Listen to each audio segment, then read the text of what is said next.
moving on. One of the topics I wanted to bring up was this thing happened. Was it last week? I want to say last week, late one night, where Tesla started updating their sites, and they actually raised the price a lot, their US price for some of their cars. I think the 3s and the Ys in all the different trims.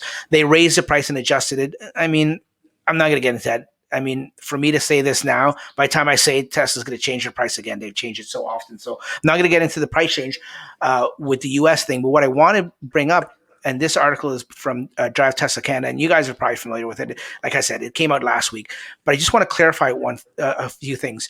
This is the Canadian website, the Tesla Canadian website, where they had the standard range Model 3 capped, software locked, and advertised on the site for 151 kilometers of range with no autopilot. I'm going to zoom in and show you. This is from Darren's site, but this is a screen capture of actually when you go to the design studio for the Model 3s on the Canadian version. It's what you see. You see a little checkbox, and you check off that box, and it caps it at 151 kilometers.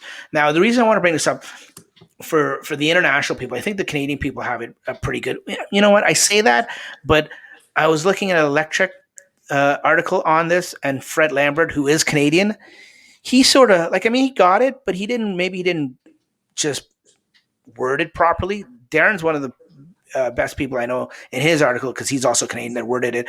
But the guys from Now You Know, Zach and Jesse, I love those guys, and they're very informative and they know their stuff. But this week I was watching them, and they reported on it in one of the first two news articles on their show, and they got it wrong too. And I was really surprised. So made me think. And then Ben Sullins, he put out a video the next day, and he touched on it a little bit, but then he didn't really go into detail. Not that he got it wrong, but he didn't go far enough to explain why it is. So I thought maybe I'll take a few minutes here just to explain it, and we'll use Darren's article to do it. So we all know, okay, so it's a Model 3. It's a standard range. It's not a standard range plus. It's a standard range.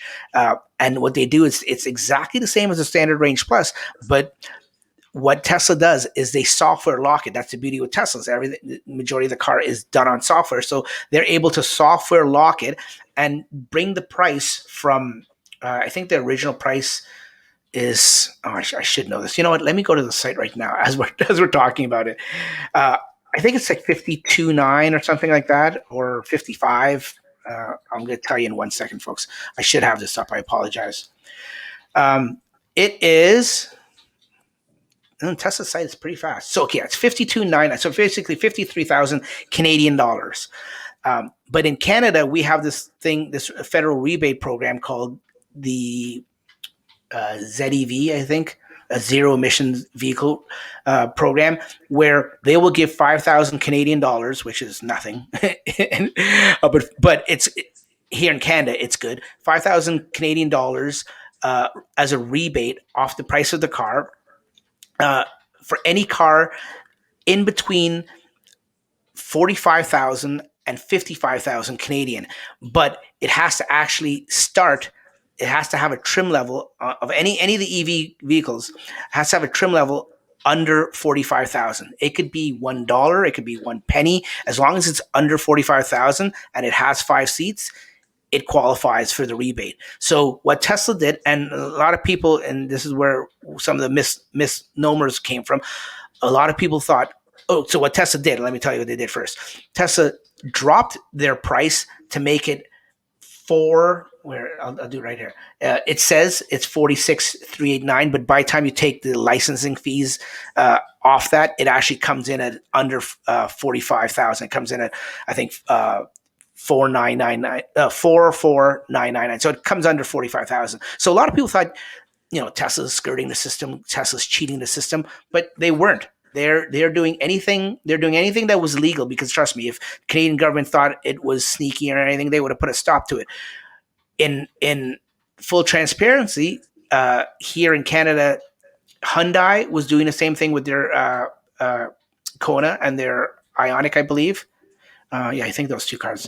And Chrysler was doing it with their Pacific hybrid plug-in.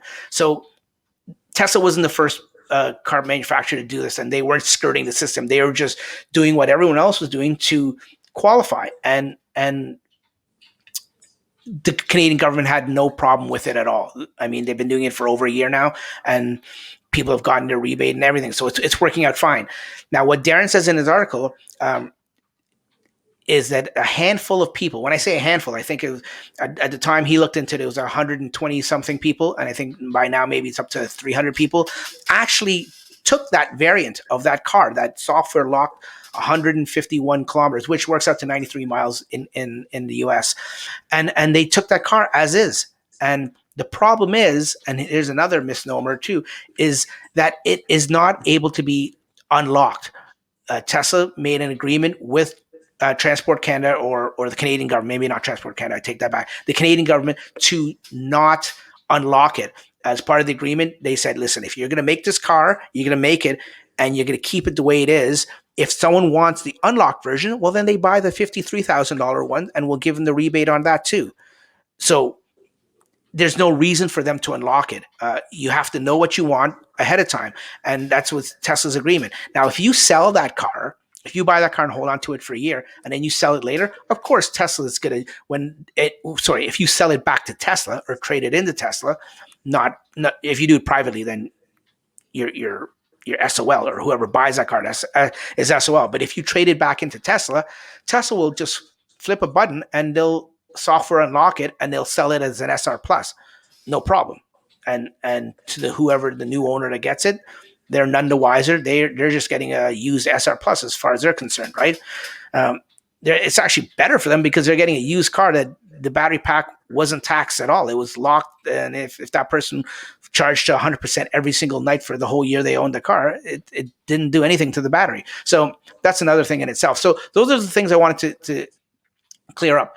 A, it isn't able to be unlocked as far as I know. And B, it wasn't something that Tesla is skirting the system and cheating up for. It's something that's normally done. But when I say normally, it's been done by other manufacturers to get this rebate. So there was, like I said, there was and the other thing is, what I want to say is, people were saying, you know what, you're gonna end up selling too many of these cars, and people aren't gonna understand it, and they're gonna get a crappy car. Well, let's be fair. Tesla made this to qualify. It's a qualifying car. This is not a car that Tesla wants to sell. Tesla doesn't want to sell this car at all. This is a car that Tesla just makes to qualify for them to be able to have the SR Plus get the rebate. They don't want to sell this car at all. I'm sure if Tesla had any choice in the matter, they wouldn't have made this at all. They would just have the SR Plus. So that's the other thing I want to get through, because a lot of people thought that, Tesla is actively selling this car now that they've put this button on here, the little check mark button. Oh, and that's the other thing. People think that by putting this, Tesla's promoting it. Well, truth be told, I've been told by somebody that knows other people at Tesla that the reason they made this change last week, because it's always been like this. Tesla's been selling this since the rebate program has been around for over a year. It's always been available, but it's been available off menu. The reason they put it on now is the dealer associations have been chirping lately here in Canada, and they've been complaining, and they've been wanting the government to make the change because Tesla was doing it off menu. So Tesla, out of the abundance of caution, decided to do this before it got serious or before they were told to do so. So from what I understand, they did this voluntarily before they were told to. It was probably, the writing was on the wall probably, and they probably saw it coming down the pipe. So they did it ahead of time. So that's the reason, not that they want to sell this car, just to avoid any aggravations or any headaches from the dealer association. They did this, as a preemptive thing.